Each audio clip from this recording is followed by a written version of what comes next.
really, really good to see you. And as the old joke goes, even better to be seen by you. So thanks for paying attention to us today. Glad to have you. I'm Doug Padgett. That is Rob Ryersey, and it's Tuesday, so we talk common good politics around here. Morning, Rob. Good morning, Doug. How are you? Well, I'm hanging in there.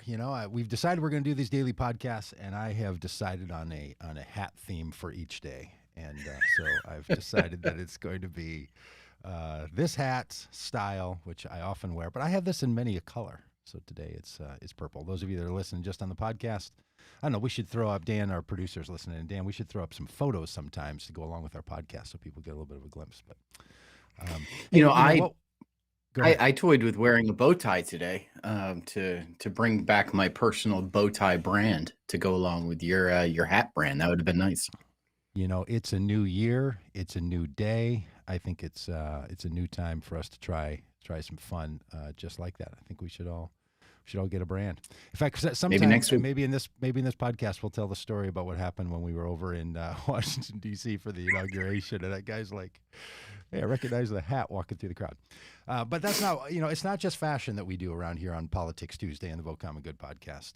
We like to say that as people of common good faith, we want to take this really positive and hope-filled and open-eyed approach to the question of what's going on in this world, and then what can we do in light of it. So we're here to recruit you. We're here to activate you, and are really glad you're going to be part of today. And today, even though it's our politics podcast day on Tuesdays, and we pick Tuesdays for politics because that's when elections are normally held, is on Tuesdays.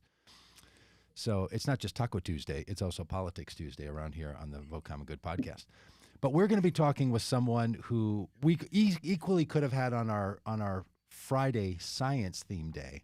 He's a professor of psychology from the University of California, Irvine, and he specializes in why people believe in conspiracy theories.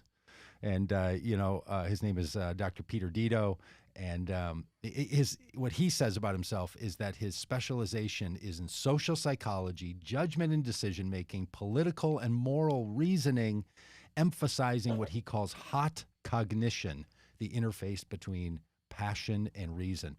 And man, there is like nothing that sets the context for the political environment in the United States, probably always, but certainly in the time we live, than that kind of conversation. So halfway through our morning, you're going to get to go on the deep dive with Dr. Peter Dito. But until then, Rob and I are going to give a little roundup, a little conversation about politics. We hope that you find, this helpful, informative, but also a way of thinking about politics, because we know a lot of us have been recruited into the political world, and some people didn't even want to start thinking politics.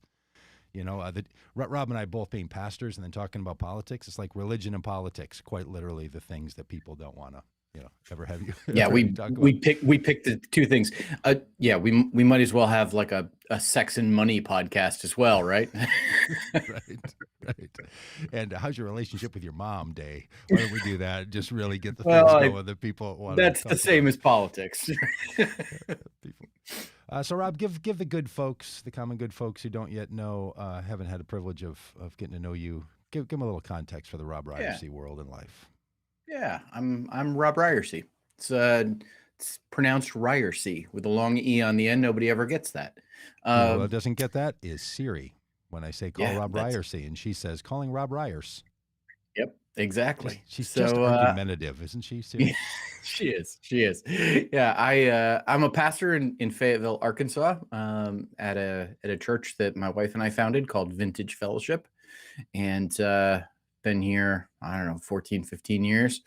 And I was recruited to run for Congress in 2018. I ran as a progressive Republican. Yes, that is actually a thing, and we will probably talk about it over the course of this podcast at some point. And I spoiler alert, did not win my election, but learned a lot through the process. And I have, after that ended, I joined the Vote Common Good team and work on the political side of things, trying to help foster our relationships with candidates and elected officials around the country, and help them to just like we ask voters to do, to use the common good as their voting criteria, we ask elected officials to do the same thing when they are voting on bills and laws. I also have worked with an organization called Brand New Congress, which recruits and endorses and trains congressional candidates around the country, maybe some that you've heard of. Alexandria Ocasio-Cortez, Cori Bush, Jamal Bowman, Rashida Tlaib, all Brand New Congress candidates. It's been a privilege to work with them, as well as, the dozens and dozens more of candidates around the country. So, it's a little bit about me. I wrote a book about my campaign called Running for Our Lives, a story of faith, politics, and the common good. If anybody's interested in learning more, that's, on Amazon and all those places. And why right now, for those watching on the video, I don't have the cover of that book will be my daily shame that I will carry with me, that I should have had a cover of that book, because it's a good one. So that's Rob. And on many Tuesdays, you're going to see both of us. Some, it will just be the one of us. We're the co-hosts of this segment. Sometimes it's just going to be Rob and I talking about such things as we're doing today. Some days we're going to go deep into conversations with people in the political realm, or people in the social realm, or people in the artistic spaces that have commentary for us about politics. So really glad to have you. Hey, now that reminds me that this little podcast that we do, it's not just politics on Tuesday. On Mondays, we have a common good news day, sort of a news roundup. I'm the singular host of that Monday day, where we talk about what's happening in the news. So every day there's a version of this podcast, and Tuesdays, as you know, is our day for politics. And then Wednesday is the day when we're going to talk about faith, and we're launching that Faith Day tomorrow with Laura and Dominique and Stephanie and me, and it's going to really be great. So that one is on an hour earlier. If you like the live stream version of this, then you're going to need to tune in at 9 a.m. Central for the Common Good Faith Day. And if you're on the podcast and you're listening on all the podcast places, don't worry about it. It comes to you about the same time each day. But if you like to watch live and you like to comment and tell us what you're up to and tell us what you're doing and interact with other people in any of the streams that we'll talk about in a moment, go ahead and do that. Then on Thursdays, we sort of focus on particular issues that matter to us in our world. So that day will feel a little different. Some days we'll have presentations from people. This Thursday, we're talking about what happened with the faith movements that turned against the environmental movement and the climate. Why did that happen? How did it happen? And what can we do to be sure that as people of common good life and faith, we're engaging in the areas of caring about our environment? And then Fridays is Science Day around here, science and economics, actually. It's sort of like, advanced placement, vote common good world on those days. So we'd love to have you join us for all of those. Now, I do want to tell you that you should subscribe to our podcast. Go to votecommongood.com, click on podcast, go over there. While you're there, don't miss the donate button. And sign up for the podcast, subscribe to it, or just go to wherever you sign up for your podcast, wherever you subscribe. We'd love for you to do that. If you're following us already over on Facebook, it's Vote Common Good. But if you're watching us on YouTube, or you're watching on Twitch, or you're over on Twitter, you can also like our page over there on Facebook. And as I mentioned, we are on Twitter, where we have a shorter handle, Vote Common. Because it's not because we think it wasn't worth saying good, because we actually think good is the biggest part of Vote Common Good. But Twitter doesn't let you have a handle that long. And if you're into YouTube, please go over to YouTube and subscribe to our channel. We're at youtube.com/c/voteCommonGood, and that's the way YouTube sets all that up. It's important for us that you subscribe, so please go on over there. Even if you're never going to watch YouTube again, just be part of the common good in our YouTube stream here, because we'd love to have you over there. And then if you're into Twitch, like if you're a gamer, we've got a Twitch channel. And you know what happened yesterday, Rob Ryerson? We picked up a follower on Twitch. That's fantastic. We now have one. It was someone from Russia. I couldn't quite, didn't know how to pronounce her name, but I think it's still a solid lead for Twitch. So if you're over there at Twitch, I think Twitch is really a future for us. And then we're doing all that we can to be on Instagram. So those of you that are watching on Instagram right now, where we have a phone pointed at an iPad to make it possible for all of you to follow us over there. Now, we won't necessarily have to do that every single day, but I just want you to know that we are taking this pretty seriously, and we're trying to get this message out everywhere we can. So however, wherever, whyever, whenever you want to listen, just in your earbuds, in your video streams, we want you to follow along with us. This matters. And if you have some comments, if you have some input for us, you can do it right in our streams here. Or if you're old school and you like to send an email, podcast@votecommongood.com, and that's where you can send us ideas for topics, people we should be talking with, interviews that we should be having, all that kind of thing. So glad to have you with us here on our launch. Now, some of you may know Rob and I from the hit "This Guy Has Got to Go" podcast, which now doesn't have to exist anymore. Even though about every third day a new person is in my sights for someone who's got to go out of the public space. But I think our cancel culture can be put to rest now that Donald Trump is retired down in Florida, right? Maybe what we could do, Doug, is have a "This Guy's Got to Go" segment of our podcast where each week one of us just suggests someone who's got to go and why, and we can rant about it for a little bit. Yeah, we could say if we were going to have that podcast come back, it would be about this person, Ted Cruz. It would be about Josh Hawley. See, there's some guys. There's some guys that got to go. Hey, Rob, lots going on in the political spaces and streams. Obviously, we're 3 weeks into the Biden administration. I think this is the third week, or we're about to cross it tomorrow, the start of the third week. Amazing to think, right? That's all the days that we're in, and I can already feel that the country's starting to shift a little. But I noticed this weird thing. We're still obsessed with the Republicans. What does Mitch McConnell think about things? What about trying to get the Republicans in the Senate to come on over and join the Democrats on this COVID relief bill? Like somehow Republicans are still like the big bully in the playground, and it is amazing to me, at least in the news streams that I follow, which is kind of the MSNBC and NPR and Mother Jones, and that's I also have Apple News, so I follow all the kinds of streams. But man, Republicans are all over the place. Everybody's obsessed about what the Republicans are doing, and I just think what is our obsession with just caring so much about Republicans? And that being the point, I want to show you a clip in a little bit from a Republican governor in West Virginia. But what do you think that's all about? Well, I think part of it is that stories need a bad guy, right? And they lived happily ever after. Like that's when the story ends, right? Like that's not interesting. And so I think there has to be in the storytelling, there has to be some tension, there has to be a bad guy, there has to be a villain, and Republicans have certainly kind of played that part really effectively over the last, long time. And so I think that's what kind of keeps them relevant now as the opposition party, as simply being like the bad guy. I remember back in, those that have been at the Vote Common Good events and have heard me speak, know that I grew up really conservative, and was a big Rush Limbaugh fan when I was, a younger person. And I remember when Clinton left office, there was like all of this kind of hand wringing that took place about like, how is Rush going to be able to continue on without a bad guy to rail against? And, you almost need that foil. And so I think that's probably what we're seeing is, Donald Trump is gone, but we need, you need the bad guy. And so, Mitch McConnell very capably steps into the spotlight.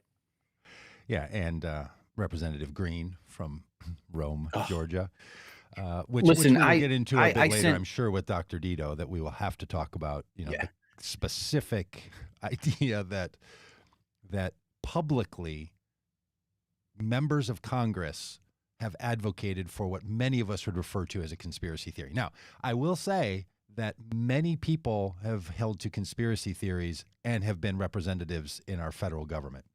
There has been senators and representatives from, the South that were holding on to the fact that the South won the war for 100 years. So yeah, there's always, of course, been, but never in my mind anything so remotely close to this notion that someone like Marjorie Greene is holding to, and with the fullest of confidence in it. Her and Matt Gaetz, he's one of these representatives from Florida. I mean, these people are full on. They're not just like I'm Trump at the start, I'm Trump in the middle, I'm Trump at the end. They are like, oh, and let me add to that. Not only was, did we need to stop the steal, but no 9/11, no Sandy Hook shootings, lasers from the sky. I mean, the Jewish lasers from the sky. My rabbi sent out a great thing and said, no, he said, I'll say it for all the Jews in America. We didn't start the fire. Thank you, Billy Joel. Which is really a great line. But this, we're into a whole other place, and we'll get to that obviously in the next half an hour when we talk to Dr. Dito. But man, it feels like we have really jumped into another space that I never knew we could be in as a country. Yeah, absolutely. And, speaking of Marjorie Taylor Greene, I want to recommend everybody an article that was in the Washington Post yesterday that I sent to you, Doug. It's a long article, but it tells the story of the Democrat who was running against Marjorie Taylor Greene in Georgia. And, it was an article that really kind of, I don't know, it's kind of strange. It touched me. It resonated with me because as a former congressional candidate who has had some really terrible things said about him, who has faced some of the similar criticism as this gentleman faced, really kind of a remarkable human interest story of what it's like to run for Congress and what it's like to run for Congress when your opponent is the darling of the conspiracy theorists. And it's a terrifying thing, and it's a really interesting window into where we're at as a country right now. I encourage everybody to check that article out on the Washington Post yesterday. Yeah, and that people were not stopping her when this was all going on. Like this, as you say, and said so well in the article, this person running against her was kind of not temperamentally fit, not temperamentally suited to run against a conspiracy theorist. Like, this is the thing that we can talk to about with Dr. Dito, that when someone comes at you hard with a conspiracy theory, or someone comes at you hard, and people in the comments here are saying, why do I keep thinking about Republicans? Because my family is still tied up in all that stuff. And this is actually, I'm trying to figure out how to reconcile with my family. So this is where politics are not only about politics. I do want to get to a little bit of old school, like, let's argue about politics here in a minute. But there's this whole other side where when someone comes at you hard with a conspiracy theory, and they have an upper hand, right? When they're like trying to make you explain why you don't hold to something that seems inexplicable. It's the impossibility of having to prove a negative. Like, you can't do it. You can't do it. We can't definitively say, to the satisfaction of the conspiracy theorists, there are no Jewish space lasers. Well, I'm going to say it, even if I can't prove it. I'm on the record. I am on the record. In fact, we had a friend say, if we had Jewish space lasers, you think we would have started a fire for a light rail path? Now, look, if you don't even know what we're talking about, and you might be saying to yourself, what kind of a podcast is it? I don't even know what they're saying. Well, first of all, congratulations for not knowing about this stuff. But these are the kinds of conspiracy theories that are actually out. And to your point, Rob, people don't even know how to talk about them. So can we talk a little bit about some old school politics? Like, what do we do about policy and all this stuff? Yeah. So the big news thing today is, will Republicans allow Joe Biden to be a president that brings the country together? Again, a bunch of Republicans and then Joe Manchin get to decide if indeed this is the case. So they're trying to figure out how to reconcile what the Democrats want, which is to spend enough money to solve the COVID problem as we currently see it. And they've put a dollar amount on that, $1.9 trillion, which is just a lot of money. But it's a big country and a big economy. And then, and then like some guy kicking tires buying an old car off of Craigslist. Here come the Republicans with like, how about $600 billion? Like, hey, I'll give you $50 for that car. You're like, it's $5,000, and they're like, all right, make it 100. I'll give you 100. I mean, I doubled my offer. So I just think these people are out of their minds. But there seems to be a movement now where some Republicans, and I want to show this clip and we can talk about it, where Republicans, even the governor of West Virginia, who strikes me as a real, I didn't know who he was. His name is Jim Justice, killer name, and unbelievably perfect central casting accent, which we'll hear in a minute, is saying, look, spend the money we got to spend. Just go spend it. Like, don't hold back and spend it. Do you have any comments about that? Or you want me to play the little video clip of him? Let's play the clip. All right. So here's Jim Justice on MSNBC yesterday. Believe forevermore that it was ridiculous beyond belief to have Democrats and Republicans fighting and couldn't pass a stimulus package for months. And I'm not going to cast blame, but it was god awful. That's just all there is to it, because you had people that were suffering, that needed to pay their power bill, needed to pay their, their rent or their car payment or whatever it may be. You had people suffering, that their businesses were going down the drain and everything else. And at this point in time in this nation, we need to go big. We need to quit counting the egg-sucking legs on the cows and count the cows and just move forward and move right now. We need to go big, and if we waste some money now, well, we waste some money. But absolutely, we've got too many people hurting, and the economy is going to sputter, and we've got to get ourselves out of this mess, and it's the way we need to go right now. Governor Jim.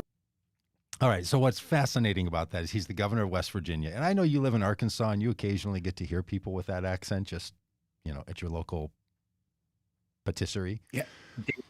That is a fresh accent in my ears, and it is just, there's something that makes my mouth smile every time I hear that kind of phrasing. But here's this Southern drawl West Virginia governor saying things like, we got to stop counting the egg-sucking legs on the cow and count the cows.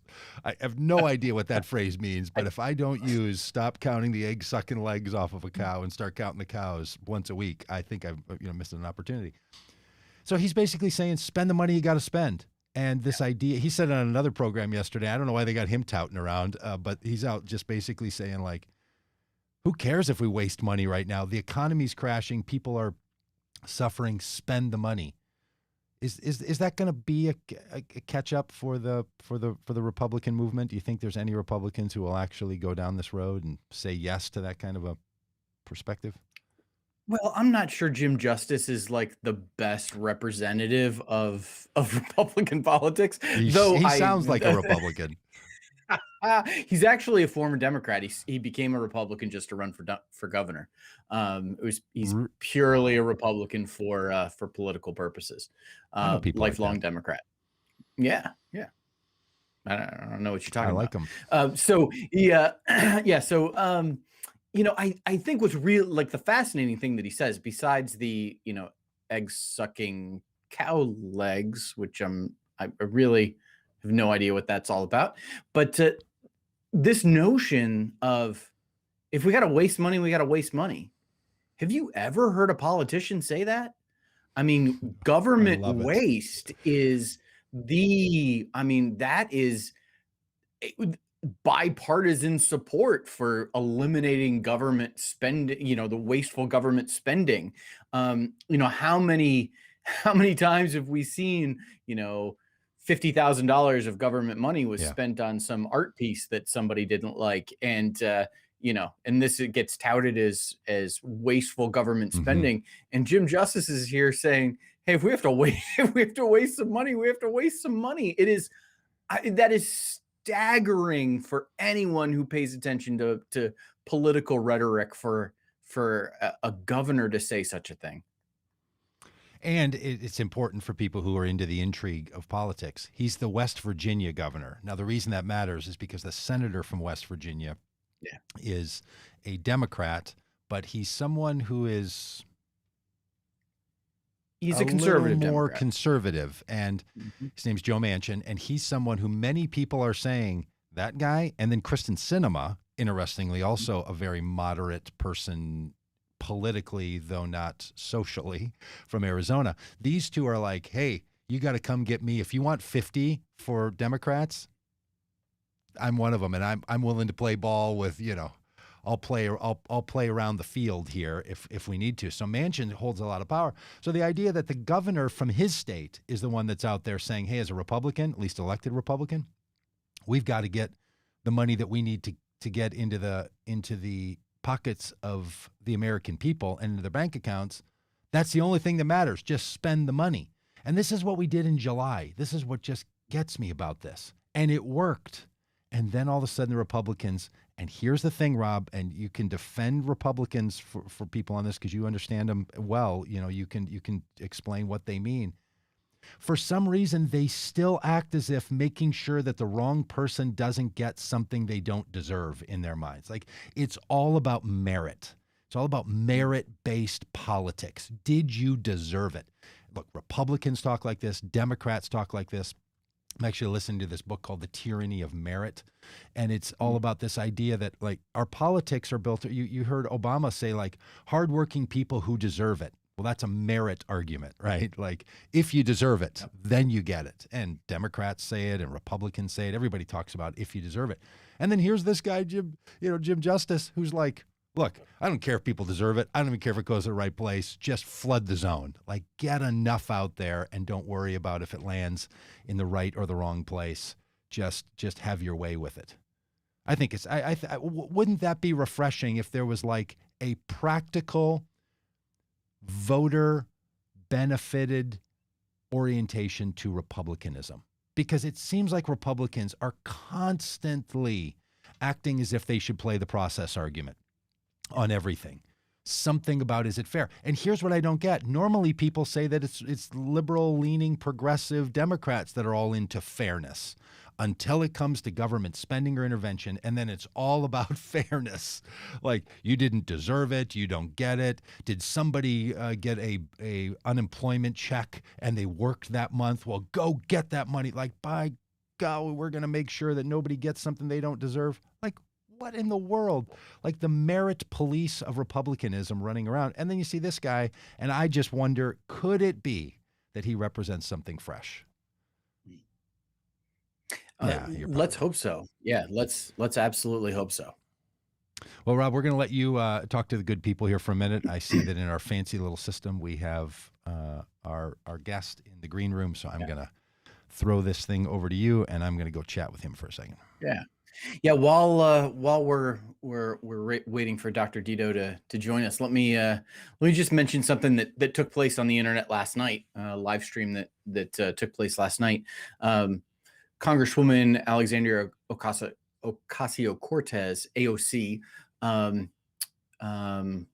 was live streaming about her experiences during the Capitol insurrection, the uprising. She had mentioned earlier that her life was in danger, and she gave a bit more detail last night about her experiences, including hiding in her bathroom while there was an insurgent in her office looking for her, running through the Longworth building and meeting up with Representative Congresswoman Katie Porter and hiding with Katie Porter in her office, staff sliding couches in front of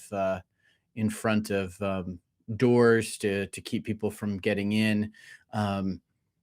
AOC finding a gym bag in Katie Porter's office of one of Katie Porter's staffers and putting on the sneakers that were in the gym bag so that she wouldn't be wearing high heels as she was literally running for her life. It's like deeply, deeply concerning that we are in a moment right now where our elected leaders literally are putting their lives on the line because of the conspiracy theorists, the seems like the political doomsdayers that are moving us towards what seems like greater inevitable conflict. And this is really bothersome to me.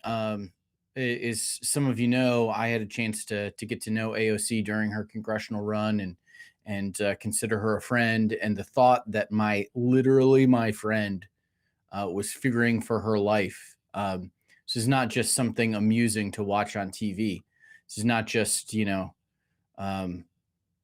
fun memes to share of the horn guy. This is not just kind of laughing about the guy who lives 25 miles from me who had his feet up on Nancy Pelosi's desk.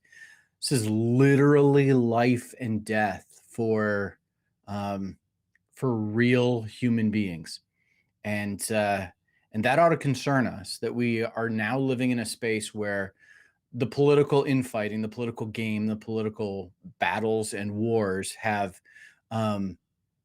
heated up to the point where real life, actual violence is a reality. People lost their lives during this insurrection, fueled by conspiracy theories.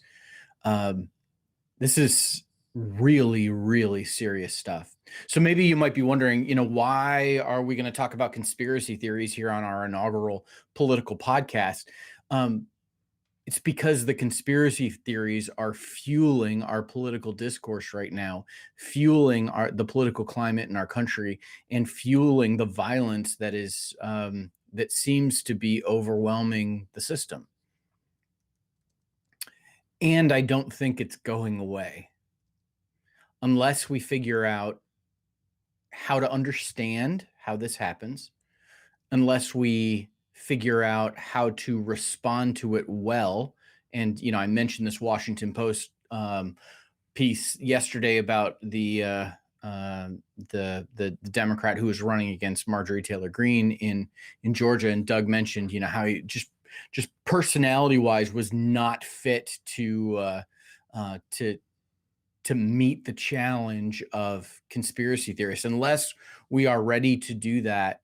And we have to do that in a variety of different ways, from political leaders and candidates who are running for office to those of us who have family members who believe this stuff. We have got to understand it so that we can respond to it effectively and hopefully diffuse it in a way that will enable us to move forward.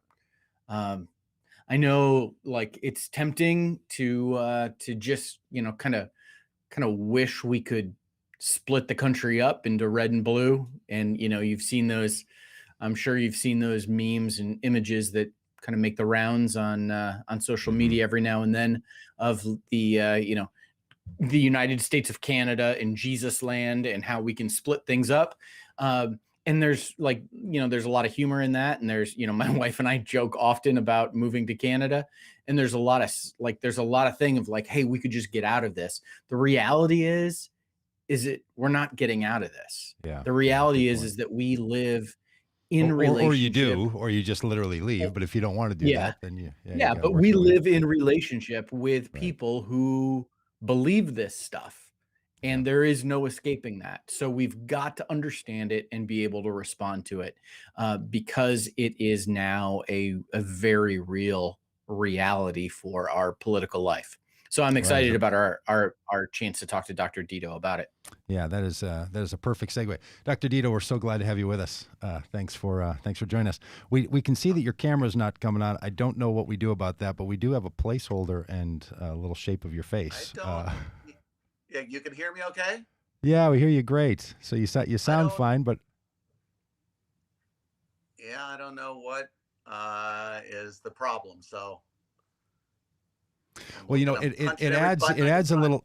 It adds a little intrigue to the idea that someone talking about conspiracy theories now is just like a blank slot on here. We're like, who is that actual man? So thanks so much for joining us. Yeah, maybe you had a chance to hear a little bit about what Rob was saying, and I did an introduction to the listeners that you're a professor at the University of California at Irvine, and your specialization in social psychology, judgment and decision-making, political and moral reasoning, and with this idea that I found so fascinating, emphasis on what you call hot cognition, that interface between passion and reason.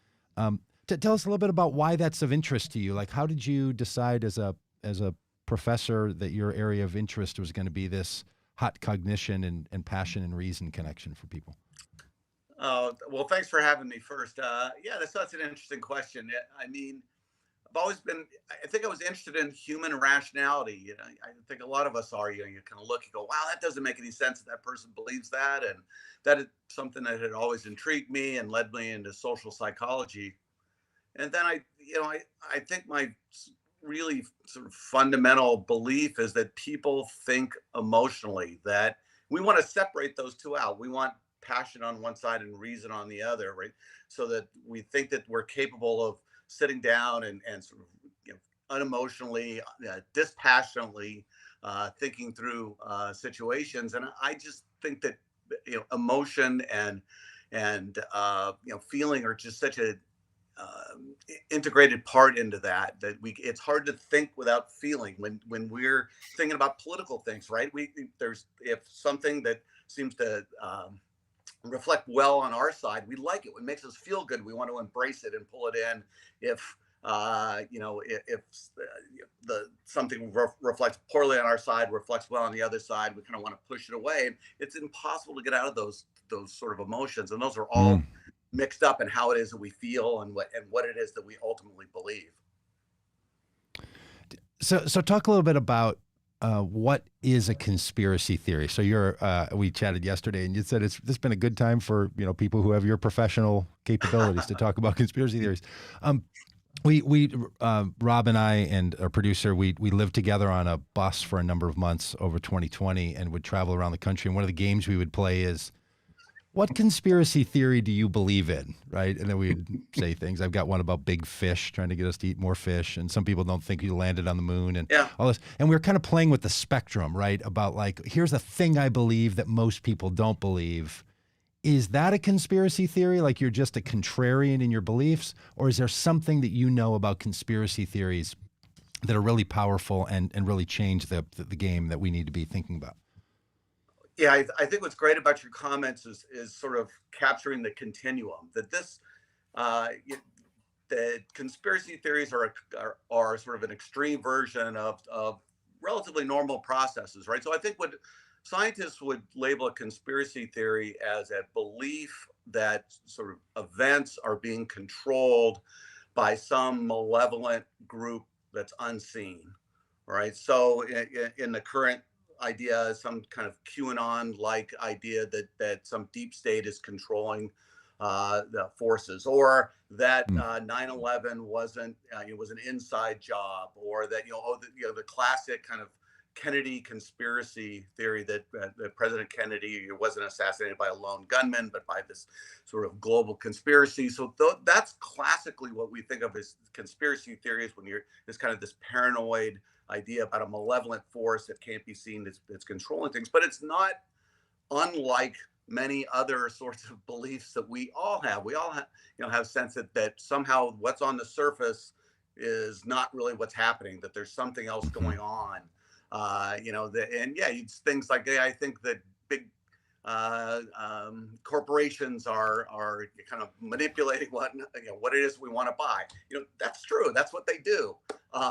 And so these things there's a real continuum in between kind of what counts, when it kind of goes off the rails in a sense, or becomes socially dangerous in some ways, in the way everyday people think about and try and sort out the nature of the world. So I want to chase that down for a bit, because I read a book about one of our presidents, and now I've forgotten, and Rob maybe can remind me, who was shot but didn't die of the shot injury. He died of the infection, because in the late 1800s, the American Medical Association didn't believe in germs. And so they packed his wound with like dirt and hay and manure and so on. And the guy got an infection, and that's what killed him. But what I found interesting about it was there was a period of time where like the scientists in America didn't believe in germ theory. And it was a big movement to get people to sort of come over to that other side. As someone who specializes in conspiracy theories, I wonder what you think about that, because that kind of spooks me a little bit, right? Like, oh my gosh, how do you ever push back on ideas that seem so wacky when there's been this history of like people not believing things that were actually the case? Do you know what I'm getting at? Yeah, no, exactly. That's the difficulty, right? Is that scientists do this all the time. We say, oh, here's these things that look like they're happening, right? And we all, everyday people, think this is what's going on, but really underlying that are these other factors, these other causal factors. You're being, affected by this and this, and the difference between that and a conspiracy theory, just sort of in structure, right? It really isn't very different, and it's hard to tell sometimes. We very seldom ever have direct proof of anything that we know, right? We have social proof. We have, people that I respect believe this, and so it's hard to nail things down. And as long as they sort of are, if they offer a coherent explanation, if I believe that 9/11 happened, and I think these things go on. I can see how it is that the government, engaged in this inside job, and that makes sense with this other fact, and everything kind of comes together, right? That's what scientific actual understanding is like, and that's kind of what conspiracy thinking feels like. It feels like you're finding this, you're uncovering, an explanation that that has that same kind of aha, wow, that's great, I've got that. And how do you tell how do you tell one that's wrong versus one that's right? Again, the ones that we're all, I think, pay a lot of attention to are just sort of seem crazy or so malevolent, right? I mean, and some of them, I think, sort of break down because I think that the general breakdown is that they almost always imply some kind of conspiracy, some large number of, by the name, right? So that they involve a lot of different people, and those people all have to be quiet about all this, right? And it all has to be kept secret. And I think most of us don't think that really is the way the world works. Somebody's going to spill the beans. Yeah. Dr. Dito, let me ask you this. What's the relationship between someone's propensity to believe a conspiracy theory and their identity or the tribe that they belong to? Is there some connection, or is it the type of thing that every group, every identity, every tribe has, some, small percentage of conspiracy theory believers in their midst? Or is it that some identities, some tribes tend to foster this more than others? Or how does that work? What's that relationship like? Yeah, it's a complicated one. So I think people very often want to attach it to one side. So this is a right-wing phenomenon, right? What the scientific data seem to show is that it's sort of a phenomenon mostly of the extremes. Again, that people who have extreme political views tend to be more likely to hold some kind of or be prone to conspiratorial thinking, right? But it's not that they're attracted to the same theories, right? There are clearly politically loaded theories. Again, QAnon is and whatever that whole constellation of beliefs, it's not really one coherent thing. That seems to be largely attractive to a right-wing group. It tends to be drifted on that side, but the tendency to sort of believe these sorts of things doesn't seem to be overly political. It's really a matter of in terms of orientations, the matter of the extremes. I think what the other thing to point out is that you're exactly right. It's a identity, or at least part of the phenomenon is a real social identity phenomenon. It's a desire to connect with people and other people who know this secret that you seem to know. And for example, one of the predictors of belief in conspiracy theories is loneliness. So it's kind of a way of attaching with people. And you could imagine during a pandemic, when you're socially isolated anyway, perhaps all those things are exacerbated, and this kind of desire to connect with people, right? So those what predicts who believes in conspiracies generally, right? It's these social factors, lack of control, people who feel those sorts of things, right? And the political orientation may come in what kind of theory you believe because you want to believe one that casts your group and you in a positive light. I've heard people suggest, and somebody suggested it out of some study that was done, that one of the things that we find is that when you're around people in your social stream and network and friendship groups and all, are people who tend to think more like you, that you tend to go down a kind of extremist.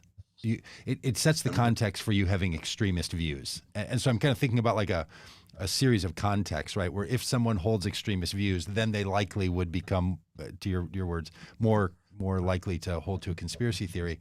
Is like group think or people being in contexts where their presumptions of the world, simple and complex, are not challenged. Is that like the precursor to people having more extreme views and then therefore even holding some views of conspiracies that can be really dangerous and deadly? So again, that's another, I think, great point. And a really broad problem that we have in politics today, right? Which is these echo chambers that we have. We're not only do we, does the media environment allow us to put ourselves only among people who believe what we believe, but people are residentially sorting, right? So there's all this data that people are more likely to live, liberals are more likely to live near liberals, conservatives more likely to live near conservatives. That's why we have more landslide districts all over the country, because people are sort of finding their little residential safe spaces. And so you're around people who believe what you believe.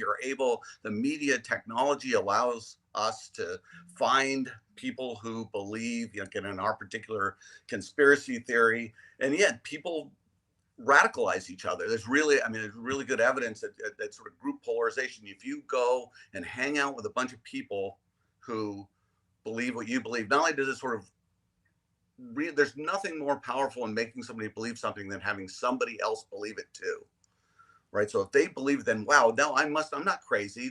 Here's somebody else that believes it. Here's somebody else that believes it. And then they say, well, I believe it for a reason, A, B, C. And you say, oh, that's interesting. I've never heard of those before. I believe it, for reason X, Y, Z. And so now everybody's got A, B, C, and X, Y, Z. Everybody's got all these reasons, and you share information, you share, connections. And that's what, again, QAnon in particular seems to be this sort of social connection group. People are these things get dropped and people say, oh, wow, that's great. I want to believe that. And it falls into this fertile soil of people wanting to believe something, right, and ready to believe these clues. And to the extent that they you can sort of figure it out, right, it adds that extra thing. It's really almost like a game. Yeah. And some of these are, they have game-like qualities to them. Yeah, I've seen that in some of the exposés on QAnon especially, and I've wondered how much it applies to some of the other more famous ones. And one of the things that I hear quite often in people who talk about these conspiracy theories and the like is they'll say things like, I did my own research, right? It's like, this is the new validator. I did my own research, and if you would do your own this is not groupthink. I looked it up. Have you looked it up? Do you know? Right. And I've had people be very aggressive who hold to conspiracy theories, and if someone uses the phrase to me, Building 7 and Termeculite, I know that they're into a September 11th conspiracy theory that Building 7 could not have fallen on its own, and it was a controlled demolition that had to be done by the Bush administration. And they will say, have you looked it up? Have you seen what the people... So there's... curiously, like, different from what people who don't hold a conspiracy think. They look at people who hold them and they say, like, why in the world would you think that? Like, that is just wacky. And then the people who hold it are like, no, it's the opposite. How could you not? Because you haven't done the research.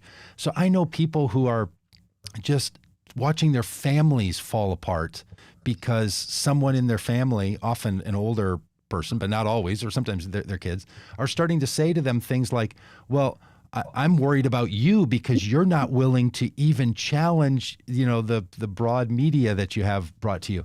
Well, so I want to use all that to pivot into, like, Now you can be our therapist here too. Like, what should people do if they feel themselves slipping down this road, or someone they care about is sliding down a road? Are there signs they can recognize? Are there things you can do that make it better or make it worse? Or what do we do in light of all this? Yeah, that is the really, really difficult question. So again, I am not a clinical psychologist, so I can't, I don't think about it that way, kind of the signs of it. I think that it's a really difficult problem because some of it is the stress of the time. So people, the whole thing feeds on itself. I think the political, corrosive political polarization we have, and uncertainty. We've got this sort of zeitgeist of lack of trust in institutions. I mean, that people don't trust the government, don't feel like the government not only may not be telling us the truth, but it may not be very competent. Right, the things that we have this in science. There's a sort of a lack of of trust in science. There's sort of this general anxiety that people have, right, that feeds into all this. It's difficult. I think some of it is. I mean, all the things that you talk about, right? Do your own research, right? That's this classic. And again, QAnon's a little different, and again than other kinds of conspiracy theories probably, but it's very difficult then to find a referee, right? So somebody who everybody trusts. That because if I've been through these conversations on Facebook as well. It's okay, well, what's your evidence for that? Well, here's this New York Times piece that talks about this scientific study. And they go, well, that's the New York Times. You can't trust the New York Times. Well, then, so they say, well, you should watch this YouTube video, right? That tells you the real, some obscure scientist saying it. And I go, well, yeah. And so how do you wage an argument, right? If the sources that you trust, they don't trust, and the sources that they trust, you don't trust, right? There's no way without that trust gap that we have, right? That it's very difficult to breach that. So I think that's where we kind of have to get people to trust certain sources and mistrust other sources. Again, I think sort of it's sort of this feeding these motives underlying it that feed it the social connection that people need, the sort of desire for control, all these things that science seems to show lead people toward these conspiratorial beliefs, right? Is what I think to the extent that those get provided in some other way, right? It dampens this kind of paranoia that's out there of people trying to figure out what's going on, what's happening, why does the world seem so crazy, and then they latch on to some some sort of crazy explanation for it. Yeah, but it's a difficult thing to control. So yesterday I saw a clip where the governor of New York, Governor Cuomo, was talking about something, and I'm not totally sure what it was. It was around coronavirus. And he said, if it sounds like I don't trust the experts, it's because I don't trust the experts, right? It was this shocking kind of statement from him. You'd trust that, like, I think Donald Trump said that stuff all the time. Like, well, we can't possibly know. Truth is not fundamentally achievable on these specific topics. And I don't mean a philosophical sense of like postmodernism truth. I just mean like, does this work or does that work? And there seems to be like benefit in our society given to people who champion the idea that you don't trust experts. Do you sense, is that happening? Like, are we in a movement now where the last 50 years of the rise of the expert is now paying some negative dividends? I think that's fundamentally the problem, that some of it is an attack on truth that came from the Trump administration. I mean, that it predates that, but this sort of I don't like this information, this news, and sort of a cynical attempt to sort of take it down. So all of there's just no question that people are losing faith in expertise, and some of that, again, I believe in science. There's an, a scientific establishment. I believe in institutional media, places that have where the incentive structure is designed to present the truth, and there's penalties for not lying. And so those sorts of things we have to put faith in, but you just have to, it's a matter of faith, almost of trust, saying, I believe that they're trying to do well. Now you have to be an adult, you have to realize that, yes, science does produce bad information sometimes, and media does misinform people sometimes. Those things, it's not perfect, right? But it's there's these institutional structures that make these things work better than the alternatives. But it's very difficult once people sort of lose faith in those things. I study motivated reasoning, kind of how people come to believe what they want to believe, and I always say that mistrust is the Swiss Army knife of motivated reasoning. Once you mistrust an establishment, you don't have to quibble with the details, right? And so if we're having a debate about global warming, right, and we say, well, what about the carbon levels? And you say, here's the scientific data that says that the carbon levels are X, and so that and that's bad. And if I just say, well, no, I just don't trust you. You just make that stuff up. I don't have to quibble with the details of what the carbon level really is or anything else. I just sort of brush you off.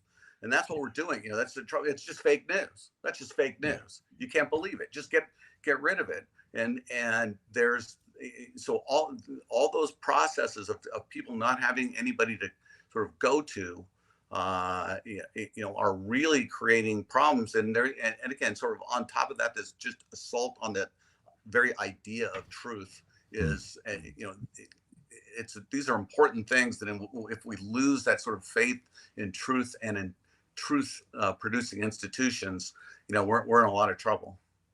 Yeah. So I, like a lot of people, probably thought that the insurrection on January 6th was going to be a real kind of death blow to QAnon and their conspiracy theories. And that sense of like look at what the fruit of this is, the destruction, the death that's caused by it. This isn't who we are as a people. This isn't what we want to be. And I thought it was going to be a real turning point, kind of the public showing of the ridiculousness of this. So this last week, I had a phone call from a family member,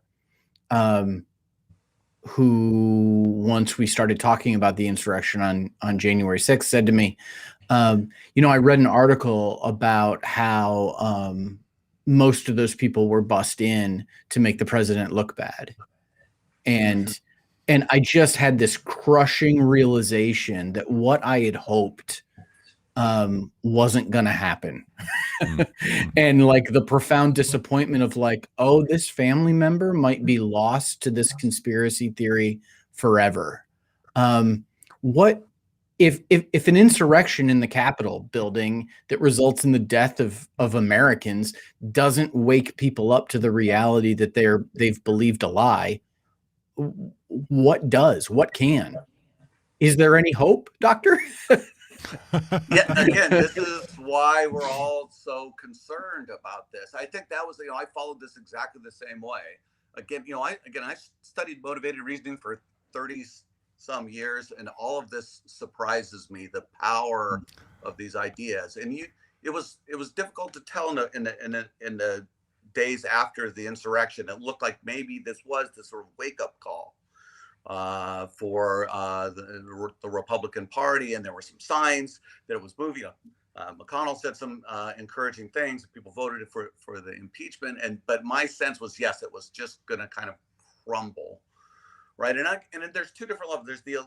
There's elite politics, right, and that operates on its own sort of. Yep. Right. I mean, they say things they don't believe, and they manipulate things. I think, but public opinion, you see it too. It's not, people aren't overly, I mean, we still have this huge split between people who believe the election was fair and those who think it was, fraudulent. And, those persist. And it's just really remarkable how people are able to assimilate these, this this new information. You would think an insurrection would convince people, but if you can reframe it as, oh, just a few angry people who kind of got out of the, got out of hand, and again, there's a sense in which the two sides seem so similar, right? I think that if you ask the average Republican, did you approve of the insurrection? They would say no, but they understand it. They get why people feel that way, and they sort of don't want to completely morally condemn people like that.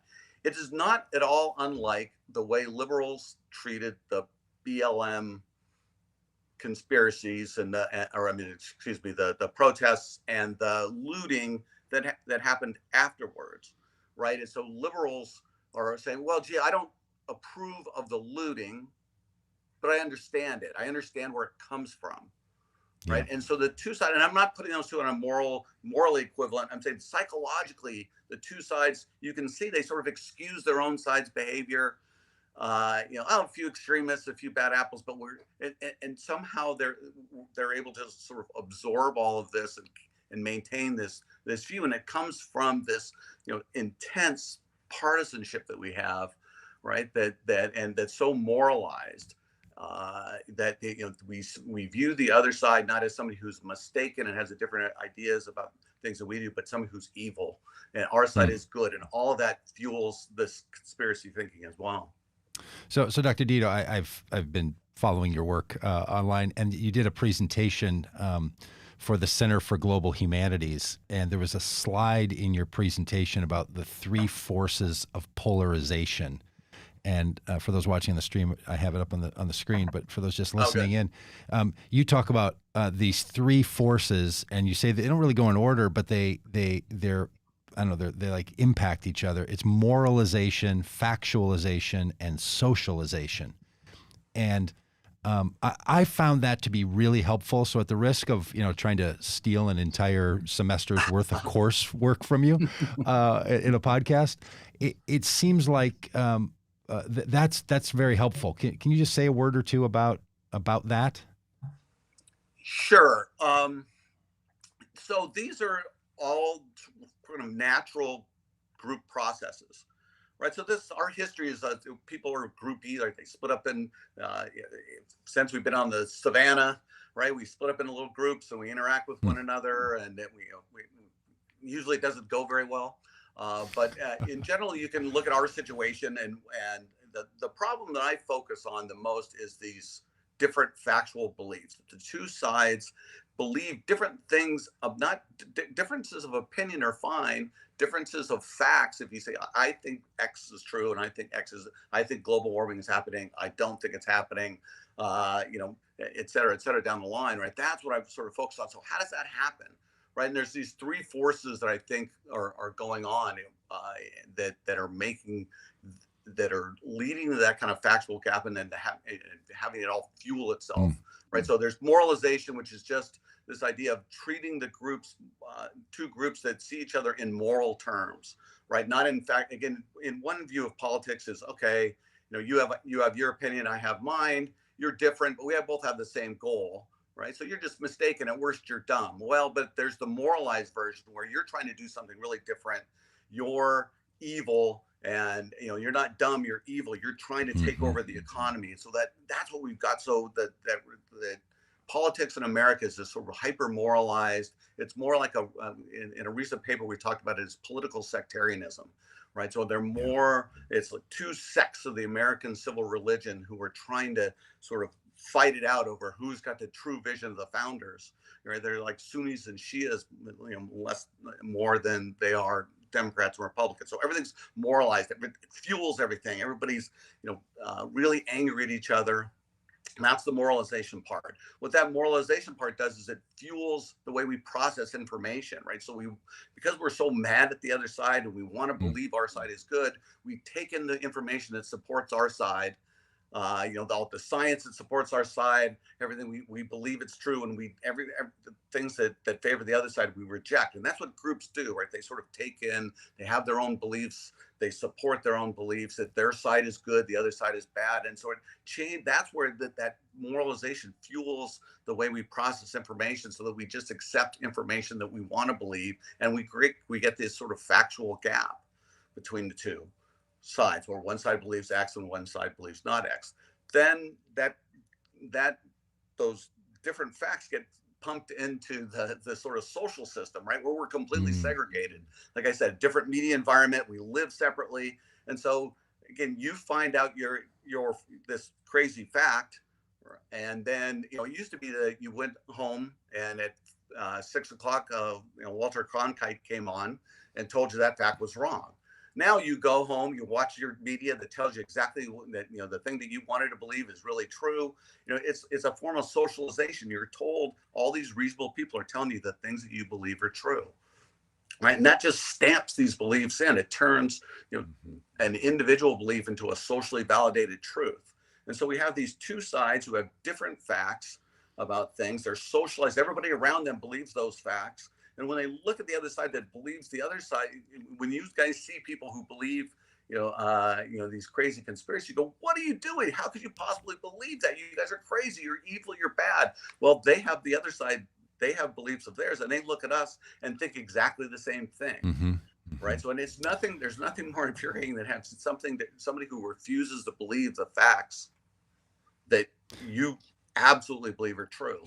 And so the whole thing sort of fuels us that the more angry we get at each other, the more it biases the way we, take in the information and favor our own side. The more we, favor our own side, the more, it biases us, and the bias and the outrage just sort of fuel each other. And we're in this kind of outrage spiral where the two sides just kind of can't get past the fact that the other side seems so bad and so misguided at the same time.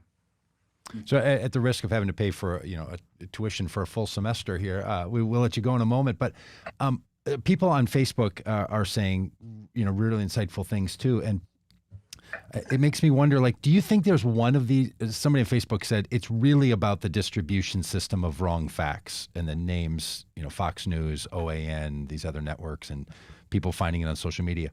Have you found that it really is the distribution of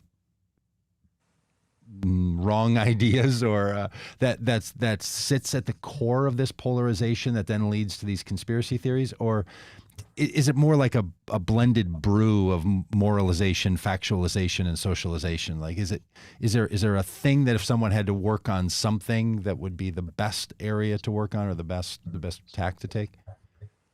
Yeah, because there's a whole bunch of related problems, right? I mean, one of them also, just on top of, again, this kind of angry, we have a bar fight going on in the country, right? I mean, it's just like everybody's mad, everybody, and when you're in a bar fight, you're not thinking rationally, so all that's happening. And then on top of that, there's also an incentive structure in politics that is just incredibly perverse, right? So where all the incentive is for conflict, right? That's what cable TV, nobody wants to watch a bunch of people getting along. They want to watch people fighting.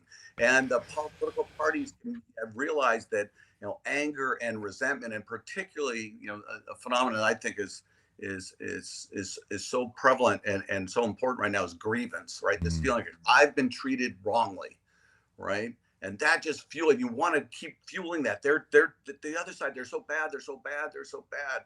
Right. And so all the money flows into that. All the money flow. It's difficult for a politician to not, to try and reach across the aisle, because then they get primaried. So everything is just, all the incentives are for more and more conflict. Right. And, and that fuels these. And I do think we have perverse media systems. So, Fox News has been a bad, a bad influence on American politics. And again, that's kind of a grievance phenomenon too. They were kind of looking at and say, well, the left-wing media, they kind of bias things. They share this liberal view, which I think they do, right? But and then it became, well, then we can sort of say whatever we want to get back at them for all the years that they've been right? So is that you pay back with interest always and that's it's like a bad marriage where the two sides are fighting and the stakes keep getting raised, right? And it's a whole system that's just built in, and I think it's simply escalating. It's like another example I use all the time is that, it's like the two kids in the back seat of the station wagon who are fighting, right? They're there, they have to share this limited space, and then eventually somebody hits somebody, and then somebody hits the other one, and you say, what's going on back there? Well, he hit me first. Well, he hit me harder. So everybody's got a reason why they're hitting. They're morally justified. Well, he hit me first, that's why I'm hitting him. He hit me harder, that's why I'm hitting him, right? That doesn't stop, right? Somebody's got to go back there. And that's the problem, is that somebody has to go back there in American politics and somehow dial down the heat. And I don't know exactly what that is, right? It's a really difficult problem that requires both sort of changing the media environment to a certain extent, helping people with the skills to process information correctly. But none of that's going to really take when we're in the middle of a bar fight, right? I mean, it's just, somehow we've got to turn down the temperature in the country, right? Or else it's going to be really hard to implement these sort of measures that might make people process information better, attend to the right kind of sources. Well, Dr. Dito, thank you so much for all the work that you do. We'll put some links in the show notes and on the pages for people to follow the work that you do, and we really appreciate it. And if you ever want to talk about it again, please think of us, because we'd love to continue talking with you about things just like this. Thank you. Sorry about the video. I don't know what happened, but it was great being with you guys. Well, really good having you on. Thanks again so much. That's Dr. Peter Dito. He studies this kind of stuff and cares about it. You might want to say he's even an expert in it. So really good. Rob, we've gone our full hour plus. But any thoughts on what you heard there and how you think it really advocates for the kind of positions that we're trying to take in the vote common good world, or what we're up to? Well, I think it illustrates the real challenge that's ahead of us, and how we're going to be able to kind of break through, and especially when it seems like there is we both understand as pastors, like, the role that faith plays in things and how significant that can be in people's lives, and how difficult it is to have a faith shift, to have some kind of transformation of some kind. And that if that's what we have to do, is help people have a faith shift because their political beliefs are faith oriented, that's a tall order. Yeah, it is. I think that's right. And this moralization thing that he brought up, I don't know that dealing with facts is enough, and even someone getting wrong facts. I haven't been a pastor for all these years. I know, like, people don't just believe what you tell them, right? And like, it's not so simple as people. You say it and people believe it. What people do is I really want to have Dr. Dito back on, because I want to ask him about how people form beliefs, because it seems to me that what happens is we grant authority to certain people to speak more powerfully in our lives. What goes into whom you grant that authority, is where I think the power in all this lies. So you can say, like, well, people are just listening to Fox News and believing it. Well, why are they listening to Fox News and believing it? Right? There's a whole lot of networks that are on television. It's not if it was the only network, then you'd say, like, hey, the problem is people aren't hearing anything else. It's like they don't have another option. They live in a news desert. People don't live in a friggin' news desert. They're getting it on cable television. They could change the channel. So why don't they? And I think that there's something there that's more than just the information. And, I've often said the answer to this is not telling other people to be quiet. It's telling people of good conscience to speak up. I just think you have to overwhelm the process and the system of this. But this is the thing that I think it's this moralization and hearing him. So a group that, I've run around with is fond of saying budgets are moral documents. Mm-hmm. Or we need a moral movement in this country, and we're going to use Moral Mondays to do it. Now, what Sojourners does and what Repairers of the Breach and the Poor People's Campaign, I'm all for it. But I hear now from Dr. Dito's ideas here that moralization, putting a moral claim on your ideas, starts to create because then if you say, well, I don't like your budget, and budgets are moral documents, you're immoral. Now, look, people are, and I feel that way about the Republic. Like, my gosh, like really, like. But now you're starting into a different place. And what Joe Biden has been saying is, stop judging their motives, just judge their actions, which is really, really hard to do. And I think this is, we'll talk about this, I'm sure, ad nauseum on the Tuesdays of, common good politics. But this idea, I think we need to be careful, especially those of us who claim the moral spaces or want to be a moral character, because moralization does lead to factualization. And then that leads to this new socialization, because I sure don't want to be around a bunch of immoral people. And whether your punishment is from the divine at the end of your life or from the circumstances of karmic kickback in this life, either way, you're playing the same game. And I think that's just such an issue. Well, as they used to say on Car Talk, you've wasted a perfectly good hour. Absolutely. Did you ever listen to Car Talk on yeah, Click and Clack? Click and Clack, the something brothers. That was their last name.